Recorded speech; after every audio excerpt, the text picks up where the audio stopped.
どうもこんばんちは、お茶です。先日100日チャレンジが終了してちょっと落ち着いたんで、100日間絵を描き続けた感想とか今後自分でもやってみようっていう人のために注意点を話していこうと思います。ということで早速やっていきましょう。まずなんで100日チャレンジやったかって話なんですけど、僕は VTuber やるにあたってモデルから自作してるんですよね。今動いてるこのモデルも自作なんですけど、このレベルに持っていくためにだいたいね20時間ぐらいはかかってて、しかも線一本一本のベクトルデータを調整してみたいなことやってたんで、これだとラッチが開かないなと、じゃあしょうがないから練習するかなと思っていろいろね YouTube で動画とか見てたら、斉藤直樹先生の3ヶ月上達法の動画を見つけたんですよね。でそれとは関係ないんですけど、お絵描きの界隈だと100日チャレンジっていうものがあって、3ヶ月と100日ってほとんど同じぐらいなんで、それぐらいの期間練習すればそれなりに上手になるんじゃないかなっていうぐらいの軽いノリで始めました。で当然ながら VTuber もやってるんで、フォロワー数も増えたらいいなっていう下心もありきでやってます。この辺りもどうなってるのかっていうの気になる人多いと思うんで、動画の後半で話をしていこうと思います。じゃあ細かい話をする前に、そもそも100日チャレンジって何っていう人もいると思うんで簡単に説明しておきたいんですけど、その名前の通り単純に100日間絵を描き続けるというチャレンジです。お絵描きの界隈では結構やってる人も多くて、モダレ先生なんかは有名だと思います。でざっくりした部分はこんなところなんですけど、細かい部分についてはこれ完全に我流なんで正式なルールには違反してるかもしれませんが、そこはご了承ください。今回やったのは縛りっていうほどのものではないですけど、1日1枚絵を描いて完成品のタイムラプスを YouTube に公開するっていうことをやってました。内容としては二次創作禁止、オリキャラのみ、要はこの下に動いてるモデルですね、猪子座お茶だけをひたすら描いていくっていうチャレンジになります。1回だけ目だけを描くっていう回があったんですけど、基本的に顔は全体を描いて色塗りも最後まではやるっていうことを意識してやってました。色塗りって言ってもガチ勢から見ると、いやいやこんなんカラーラフでしょって思われるかもしれないんですけど、一応個人的には完成品っていうところまで描いてますと。こんな感じのルールで100日チャレンジをやった結果、どれぐらい上手くなったのかっていう話ですけど、これくらい上達しました。左が初日にクリスタを初めて触りながら、どうやって使うんだろう、ああでもないこうでもないって言いながら描いたイラスト、右が100日目のイラストです。今この動画の背景に流れているイラストなんですけど、そこそこ上達したんじゃないかなっていうふうに個人的には思ってるんですけど、どうでしょうか。最初は完全な素人でも100日間もねずっと描いていれば、最初がひどいっていうこともあってそれなりに上達するんで、これからお絵描きを始めたいっていう人は最初にね一気にブーストをかけていくっていう意味でもやる意味はあるのかなっていうふうに思います。絵に限らずどんな勉強でも同じで、最初は始めるのにすごいエネルギー必要なわけですけど、とりあえずやるんだっていうことで無理やりにもやってると自然とね体が慣れてくるんで、なんかより効率がいい方法ないかなみたいなんでごちゃごちゃ考えるよりも、さっさともう絵を描いちゃって SNS なりなんなりに公開するようにしていけば、とりあえず絵を描くっていう習慣は作れると思います。どんなすごい上達法でも実践しないと意味ないわけですから、とりあえず絵を描き続ける習慣が作れるっていう意味でもやる価値はあるかと思います。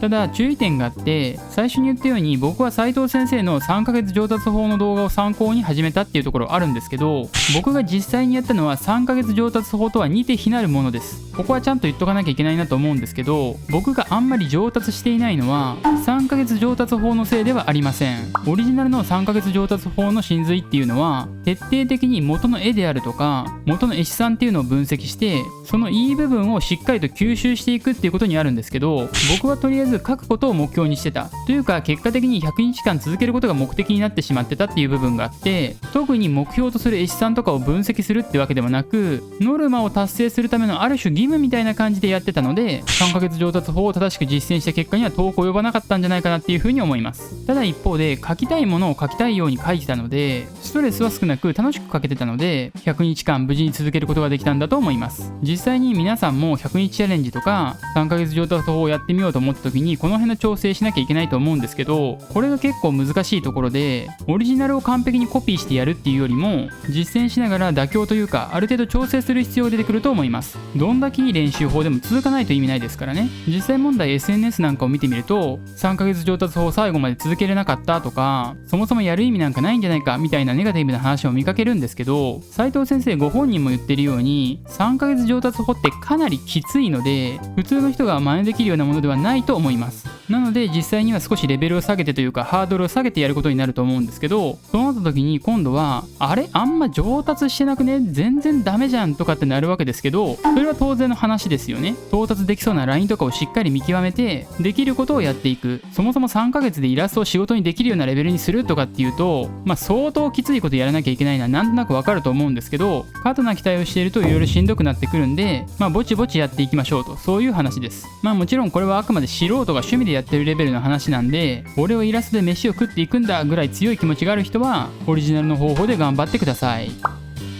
でここからは僕自身の反省点なんですけど、まずさっきも言ったように分析不足、惰性で書いてしまったっていうことです。どうしてもきっちりとルールに従ってやっていくっていう風にすると、試行錯誤の段階でめちゃくちゃ時間がかかってしまうんで、仕上げるっていう目標がある以上試行錯誤をする部分が抜け落ちて、こんなもんかなっていう感覚で書いてしまった部分がかなり多くありました。これがダメだよっていう話なんで、もっと時間をかけましょうっていう話ではあると思うんですけど、趣味のお絵描きっていうので何時間もかけるのはかなりきついんですよね。今回のチャレンジは全て YouTube で配信してるんで、制作にかかった時間っていうのを分析してみたんですけど、こんな感じになってます。おおむね1時間から2時間で収まっているのがわかると思います。ちなみにこれを全部合わせると、お絵描きに使った時間は100日間で183時間43分47秒。当然ですけど、仕事の合間とかに頭の中でこんな絵を描こうかなとか考えていたり、紙絵師のイラストを漁ってたりする時間っていうのは別になりますけど、ぶっちゃけこれでも結構ギリギリの時間でした。これ以上時間取るのは正直しんどいなって感じです。ネットの記事で見かけた情報なんで正確な情報かはわからないんですけど、もだれ先生は1枚あたり13時間から20時間もかけてるみたいで、いやこれ趣味で絵を描いてる人が真似できるかっていうと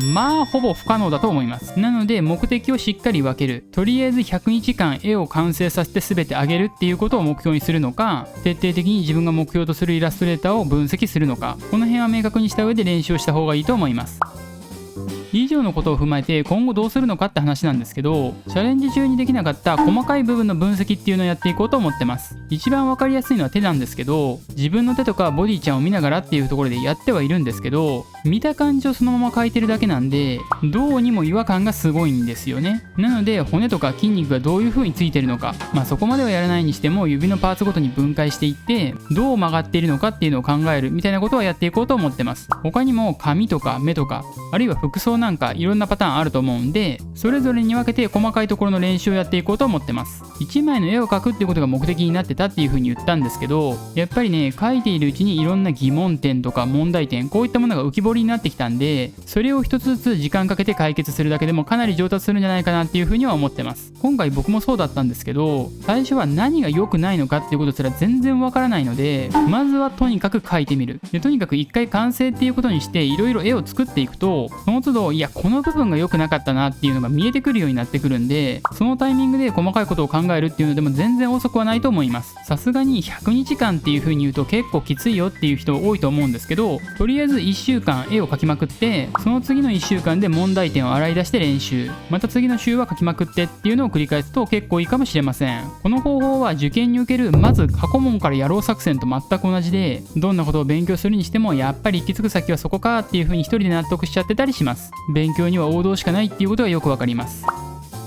じゃあ最後に気になっている人も多いと思われるフォロワー、 YouTube なんで登録者数ですけど、その増加数を見てみるとこうなってます。100日間配信を続けてタイムラプスの動画をショートに投稿した結果、99人登録者が増えました。1枚あたり1人って感じです。人によってはかなりしょっぱいなっていう風に思うかもしれませんが、こんなもんだと思います。すでに有名なイラストレーターがこれから YouTube 始めますって言って、そこから100日チャレンジを初手の企画として持ってくるともっともっと伸びると思うんですけど、ガチの素人が描いた絵なんてそもそもみんな興味ありませんから、妥当な線だと思います。むしろこれだけ増えたのはすごいことだと思ってます。登録してくれた方本当にありがとうございます。見せ方を変えればもっと伸びるとは思うんですけど、それは今後の課題ですね。今回は実験的にフォーマットを変えずにずっとやってたんですけど、やっぱり視聴維持率がどんどん下がっていったので、もっと短くするとかフォーマットを変えるっていうことはやった方がいいですね。でやってて思ったのは、とにかく登録者を増やしたいっていうことを第一に考えるんであれば、二次創作をやって関連のハッシュタグをつけたりすると、その作品のファンがいいねとか登録をしてくれるっていうことはあると思うので、積極的に取り入れた方がいいと思います。ただ二次創作っていうのはあくまでグレーゾーンですから、どこまでがセーフなのかがかなり難しいところではあると思います。むしろ僕がその線引きを知りたいぐらいなんで、詳しい方がいたらぜひコメントなんかで教えてください。それこそ YouTube でやるなら VTuber とかのイラスト描くっていうのは結構良さそうな気もするんですけど、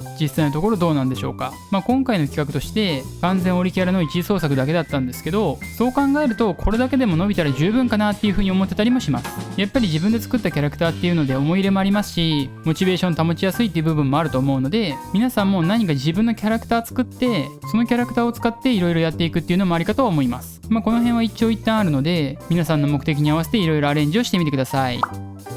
ということでどうだったでしょうか。所詮は3ヶ月なんで限界っていうのはあると思うんですけど、とりあえずクリスタの使い方ぐらいはある程度把握できてきたので、これからもいろんな練習をしていって、例えば 3D のモデルを作ったりとか、そういったことにも挑戦していければなというふうには思ってます。プロじゃないんで下手くそな部分っていうのは結構いっぱいあるとは思うんですけど、とりあえずね、皆さんが何かやってみるきっかけっていうのになればっていうところで言うと、素人が初めてやるとこんな感じになるよっていうのが分かると、皆さんもいろんなことを挑戦しやすくなると思うので、いろんなことに挑戦していこうと思ってます。ジャンルもお絵描きに限らず、プログラミングを勉強してアプリとかゲームとか作っていけたらいいなっていうふうに思ってたりもするので、興味のある人はチャンネル登録をよろしくお願いします。ではまた次の動画でお会いしましょう。お疲れさんでした。